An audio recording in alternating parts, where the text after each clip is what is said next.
The signal arrived on a quiet Tuesday afternoon, slipping past the sophisticated filters of every major civilization in the Orion Arm. While the grand sensor arrays of the mechanical concordat and the psychic resonators of the ethereal collective registered nothing but cosmic background noise, a small research station in Antarctica picked up what they initially thought was a glitch in their equipment. Dr. Elena Martinez stared at her readouts, coffee growing cold beside her keyboard. The pattern didn't match any known astronomical phenomenon. It was too structured, too persistent. But what caught her attention wasn't the signal's complexity, it was its simplicity.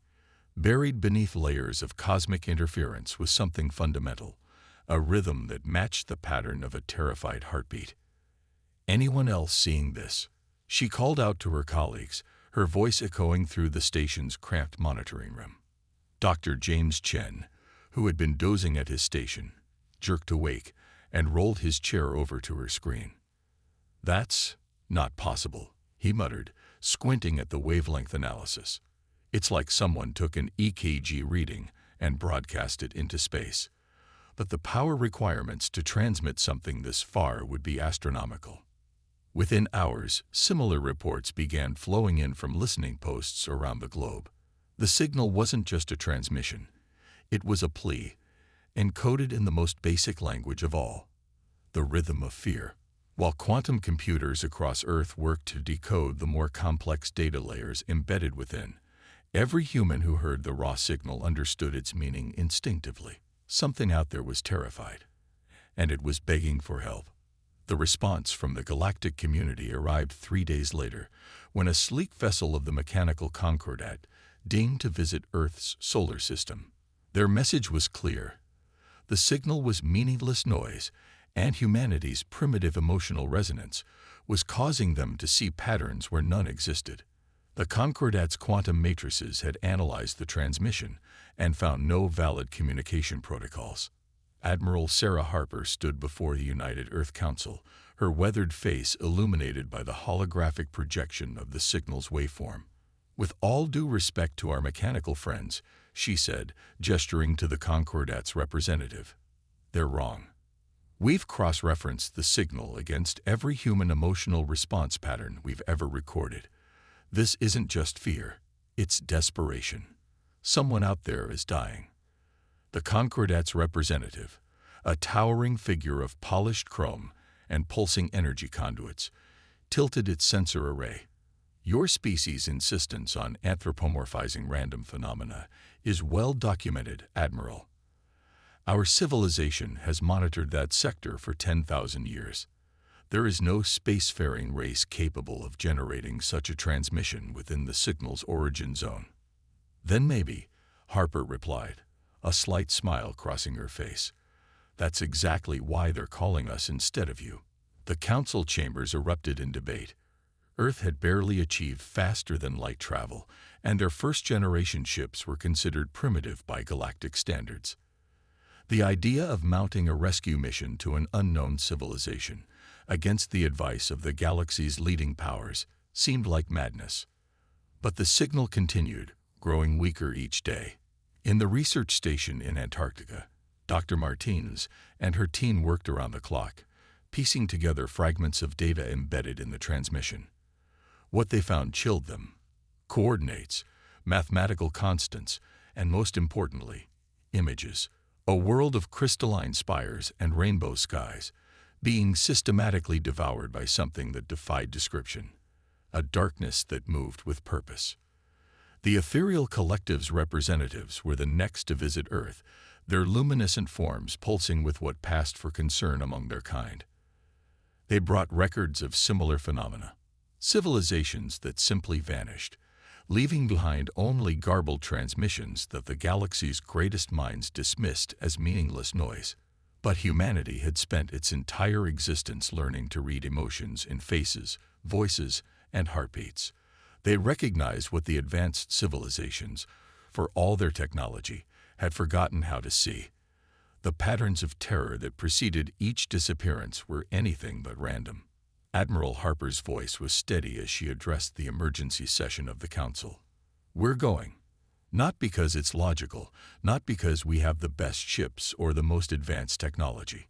We're going because someone out there is scared, and they're asking for help in the only way they know how.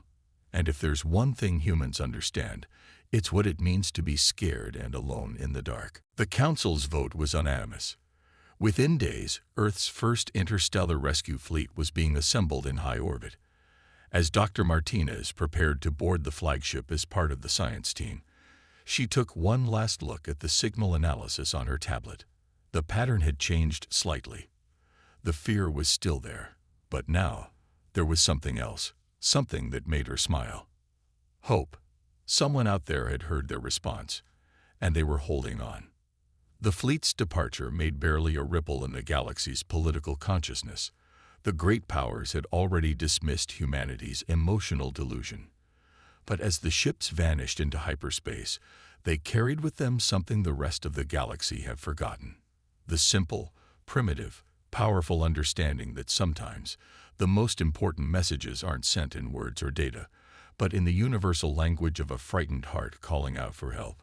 The hyperspace corridor stretched before the Earth fleet like a tunnel of twisted light.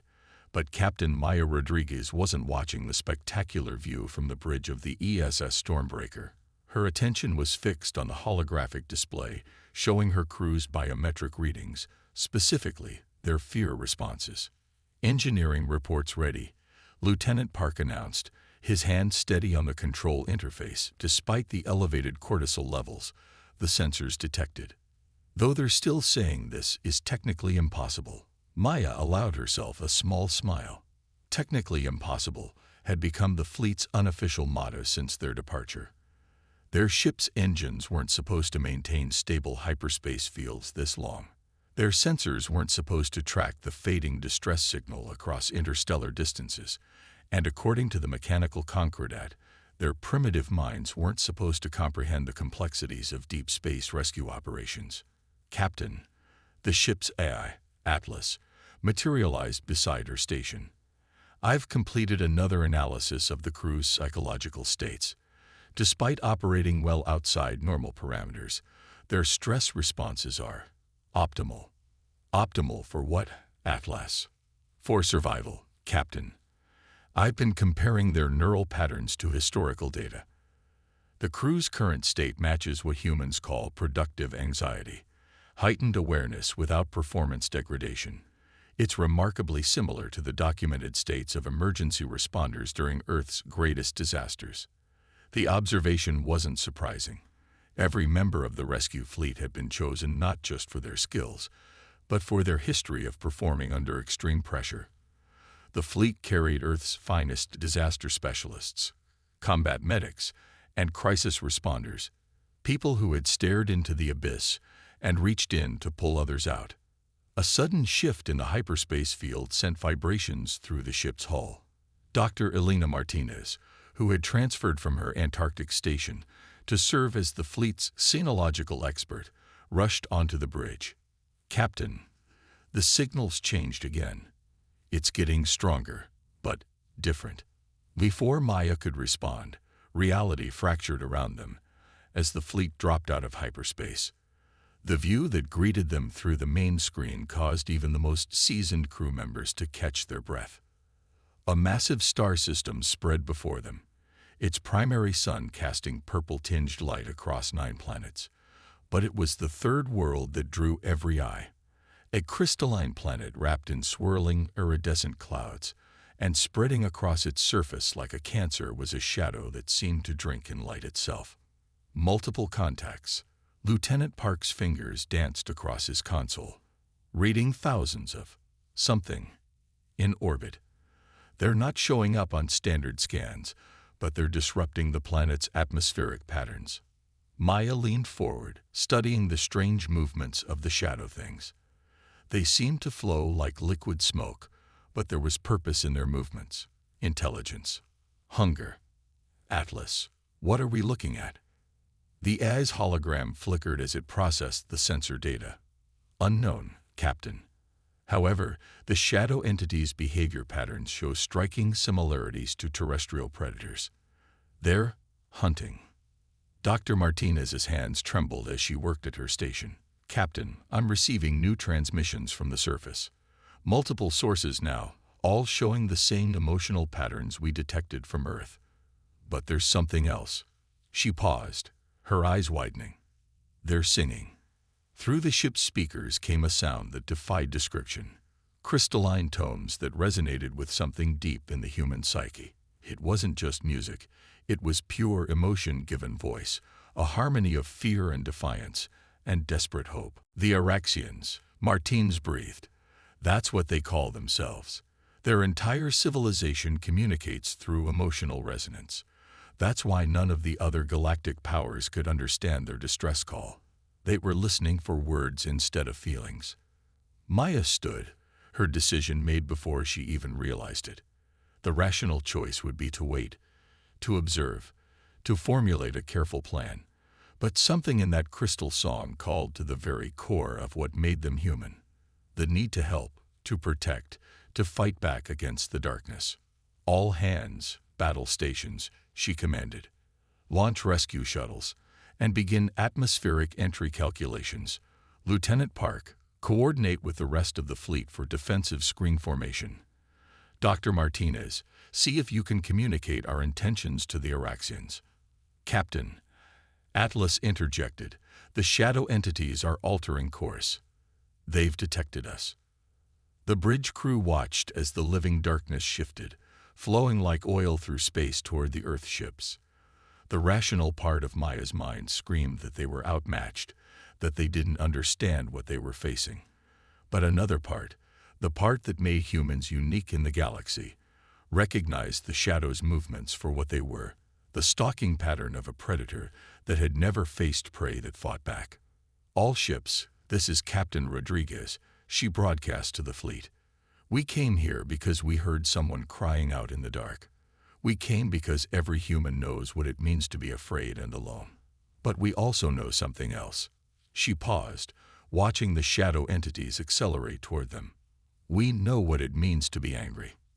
As the fleet moved to engage, the Araxians' crystal song changed tone, harmonizing with the rising heartbeats of the human crews. For the first time since the shadow began its attack, the music carried a new emotion, recognition. They had called out into the darkness for help, and something had answered, something that understood fear, yet chose to fight anyway. The battle for the crystal world was about to begin, and humanity was about to show the galaxy why sometimes the most powerful force in the universe isn't cold logic or advanced technology, but the simple, burning need to protect those who cannot protect themselves. The shadow entities moved like oil through space, flowing between laser bursts and missile salvos as if the laws of physics were merely suggestions. On the bridge of the Stormbreaker, Maya watched her fleet's conventional weapons pass harmlessly through the darkness. But she hadn't come expecting a conventional fight. Emotional resonance at critical levels. Dr. Martinez called out from her station, her voice tight with controlled excitement. The Araxians' song. It's synchronizing with our crew's stress responses. There's some kind of feedback loop forming. The shadow creatures seemed to notice it too. Their fluid movements became erratic, portions of their mass flickering like static on an old television screen. The more agitated the human crews became, the more the entity's cohesion appeared to destabilize. Atlas, Maya commanded, analyze the correlation between crew emotional states and enemy behavior patterns. The eye's hologram pulsed rapidly as it processed the data. Confirmed, Captain. The shadow entities appear to be sensitive to emotional energy. Their structure destabilizes in proportion to the intensity of human emotional output, particularly. Atlas paused, an unusual occurrence for an AI. Particularly anger. Understanding dawned across the bridge. The Araxians, with their crystalline resonance, had been perfect prey. Their emotions were pure, harmonious, predictable. But humans were different. Their feelings were chaotic, contradictory, explosive. Where the Araxians sang in perfect harmony, humans were emotional chaos incarnate. All ships, Maya broadcast, new tactical directive, disengage emotional suppressors. I repeat, Disengage all emotional suppressors. The order went against every standard space combat protocol. Emotional suppressors were considered essential equipment, designed to keep crews calm and focused during battle. But now, humanity's turbulent feelings had become their most powerful weapon. The effect was immediate. As the suppressors powered down across the fleet, the shadow entities recoiled. The darkness that had seemed so impossibly fluid began to fragment, creating gaps in their formation. Through these gaps, the rescue shuttles began their descent toward the crystal world's surface. Lieutenant Park's console erupted with new readings. "Captain, the Araxians are changing their song pattern. They're matching us. Their emotional output is becoming more chaotic, more human." On the main screen, the crystal world's atmosphere churned with impossible colors. The Araxians were learning, adapting, embracing the chaotic emotional patterns that humans had brought with them. Their perfect harmonies began to incorporate discordant notes, their fear transforming into something the shadow entities had never encountered before: rage. Multiple breaches detected in enemy formation. Atlas reported. The shadow entities appear to be experiencing cascading disruptions. Their collective consciousness is showing signs of confusion. Maya allowed herself a grim smile. The entities were used to consuming ordered, predictable emotions, but humanity's chaotic emotional spectrum was like trying to digest barbed wire. The more they tried to absorb it, the more it tore them apart from within. Rescue shuttles report successful landings, Park announced. Ground teams are deploying. The Araxians they're helping. Their crystal structures are reshaping themselves to protect our landing zones. Dr. Martinez's hands flew across her console, correlating data streams. "Captain, I think I understand now. The shadow entities aren't just predators. They're emotional parasites. They feed on the harmonic resonance of orderly minds. But human emotions," she laughed, a sound of pure joy and discovery. "We're emotional static. We're jamming their ability to feed." The battle shifted. Across the fleet, humans let their emotional suppressors remain dark. They fought with everything they were: their fear, their hope, their fury at seeing another species hunted and tormented. The Araxians took these chaotic human emotions and amplified them through their crystalline cities, creating a weaponized discord that the shadow entities couldn't process. Enemy forces are retreating from the surface, Atlas reported. Their collective consciousness is fragmenting. They appear to be experiencing the equivalent of a system-wide crash. But victory had its price. The unfiltered emotional output was taking its toll on the human crews. Medical alerts began flashing across Maya's display as adrenaline levels spiked dangerously high. The very weapon that was saving the Araxians threatened to burn out the humans wielding it. "Captain," Martinez called out, her voice strained, "the Araxians are trying to tell us something new. They're offering to help. Their crystal resonance can help stabilize our emotional patterns, create a sustainable feedback loop." Maya nodded. "Do it. Tell our people to accept their help. We'll face this together, chaos and harmony, working as one." Above the crystal world, humanity's raw emotional power and Araxian harmonic resonance combined into something entirely new. The shadow entities, faced with an emotional force they couldn't consume or comprehend, began to disintegrate. Their darkness dissolved into motes of harmless energy, scattered by the combined will of two species that had learned to turn their differences into strength. The battle wasn't over, but its tide had turned. Humanity had brought something unique to this fight, not advanced technology or superior firepower, but the very chaos that the rest of the galaxy had dismissed as primitive. In their desperate drive to achieve perfect order, the advanced civilizations had forgotten a crucial truth. Sometimes the most powerful force in the universe is the ability to feel deeply, to care intensely, and to fight with every emotion that makes us human. In the aftermath of the battle, the crystal world's atmosphere shimmered with auroral lights, the last traces of the shadow entities dissolving into harmless energy. But aboard the Stormbreaker, The real revolution was just beginning. Dr. Martinez stood in the ship's primary observation deck, watching the crystalline structures below pulse with combined human and Araxian emotional resonance.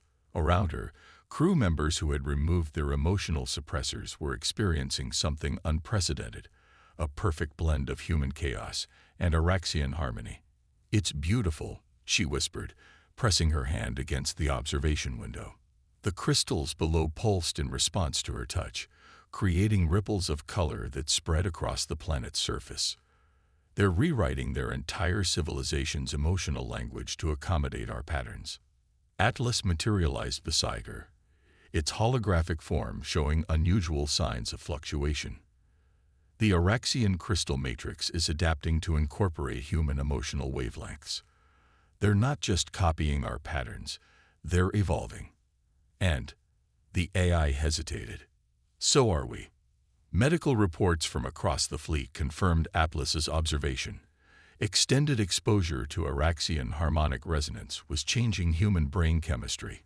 Crew members reported increased emotional awareness, deeper empathy, and most surprisingly, the ability to consciously control their emotional states without suppression technology. Captain Rodriguez called an emergency conference with her senior staff. The holographic displays showed neural scans of crew members before and after the battle. The changes were subtle but undeniable. "We're looking at the birth of something entirely new," Dr. Chen explained, highlighting specific areas of the brain scans. "The Araxian's crystal resonance isn't just stabilizing our emotional chaos, it's teaching our brains new ways to process and channel it. We're becoming living conduits of emotional energy." The implications were staggering. Humanity had stumbled upon not just a new weapon against the shadow entities, but a new stage of evolution. The very trait that advanced civilizations had dismissed as primitive was proving to be the key to unlocking capabilities they had never imagined. Down on the planet's surface, the first joint human-Araxian communities were forming. Crystal spires reshaped themselves into structures that could house both species, their walls pulsing with the combined emotional resonance of their inhabitants. Human children, brought by the refugee families aboard the rescue fleet, discovered they could make the crystals sing by simply touching them and projecting their feelings. But with this transformation came a new responsibility. The shadow entities hadn't been destroyed, only driven back. More importantly, the battle had revealed a fundamental truth about the nature of consciousness in the galaxy. "They'll be back," Maya said during a strategy session with her officers. "And they won't be alone. Everything we've learned about these entities suggests they're drawn to ordered, predictable emotional patterns. How many other advanced civilizations are out there, making themselves perfect targets by suppressing their emotional chaos?" The answer came sooner than expected. As the Earth fleet helped the Araxians rebuild, new distress signals began arriving. Other worlds, hearing of the shadow entity's defeat, were reaching out not to the great powers of the galaxy, but to the primitive humans who had done the impossible. The mechanical Concordat and ethereal collective sent observers, their presence radiating skepticism and concern. They watched as human engineers worked alongside Araxian crystal shapers, creating hybrid technologies that drew power from emotional resonance. They saw meditation chambers where humans learned to project their feelings through crystal amplifiers, creating shields that could repel shadow entities. Most disturbing to them, they witnessed their own citizens beginning to question the wisdom of perfect emotional control. "We should have seen it sooner," Dr. Martinez mused, reviewing the latest data from the hybrid experiments. "The galaxy's advanced civilizations have spent millennia trying to eliminate emotional variance, seeing it as a sign of primitive development. But they've been moving in exactly the wrong direction. True advancement isn't about suppressing chaos. It's about learning to harness it." As if to punctuate her words, a new crystal spire rose from the planet's surface, its structure impossibly complex, a perfect fusion of human emotional chaos and Araxian harmonic order. It stood as a monument to a truth the galaxy was only beginning to understand. That progress didn't always mean moving away from one's primitive nature.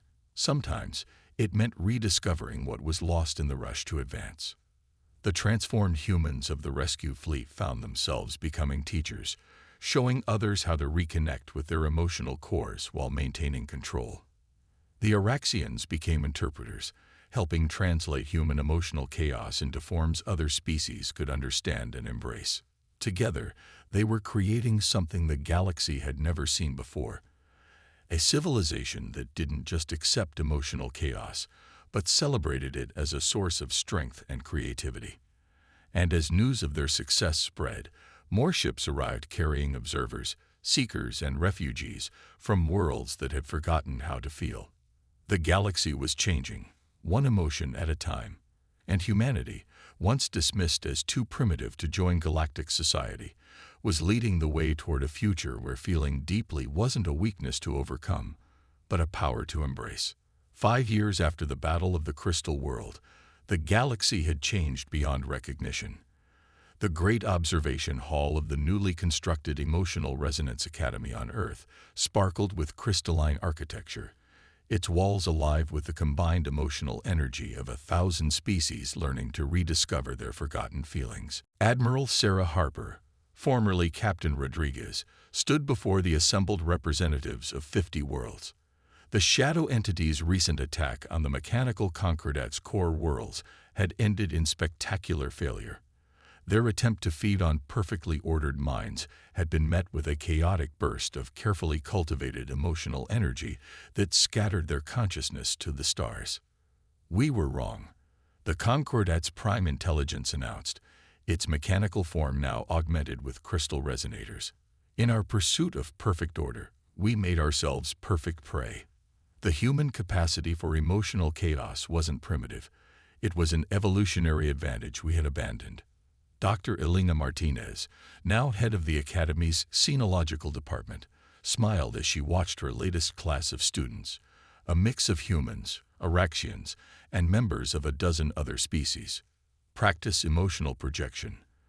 The crystalline training chambers pulsed with their combined feelings, creating patterns of light and color that would have been considered dangerous instability just a few years ago. "The shadow entities taught us something vital," she explained to a group of visiting dignitaries. "In trying to eliminate emotional variance, advanced civilizations had been systematically destroying their greatest defense against predators that feed on predictability. Humanity's primitive emotional states weren't a weakness. They were armor we never knew we needed." The evidence was undeniable.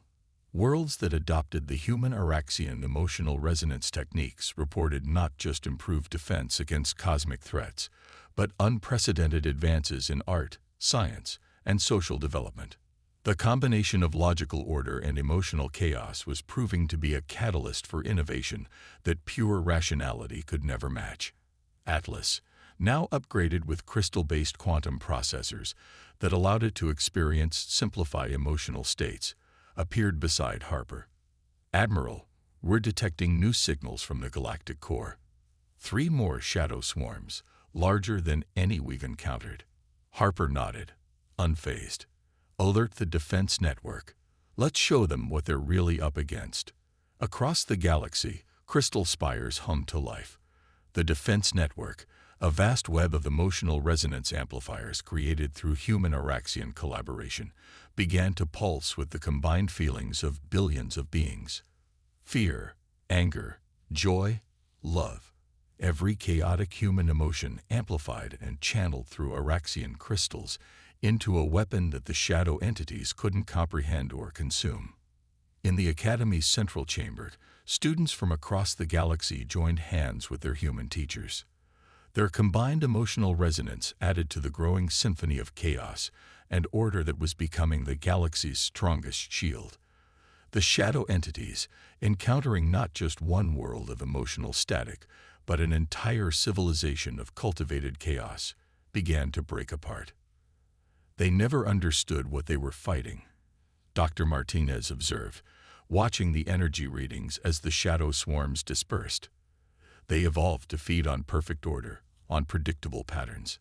But humanity, we're walking chaos engines. We feel everything, often all at once, and we wouldn't have it any other way.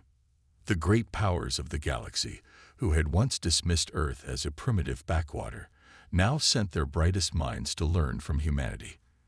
The Emotional Resonance Academy became a symbol of a new kind of advancement, one that didn't reject the primitive in favor of the advanced, but found strength in combining both. "We kept our anger," Harper told the assembled representatives, "when the rest of the galaxy thought it needed to be eliminated. We stayed chaotic when others sought perfect order.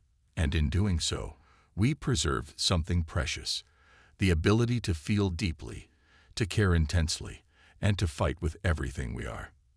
The Araxians had added a new harmony to their ancient songs, a chaotic, beautiful thread of human emotion that made their music richer and more powerful. Other species were rediscovering their own lost emotional depths, guided by human teachers who had never forgotten how to feel.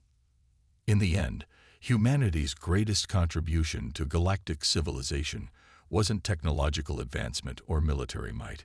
It was the simple, profound reminder that true strength doesn't come from eliminating one's primitive nature, but from embracing it. The very chaos that had once marked them as primitive had become their greatest gift to the stars.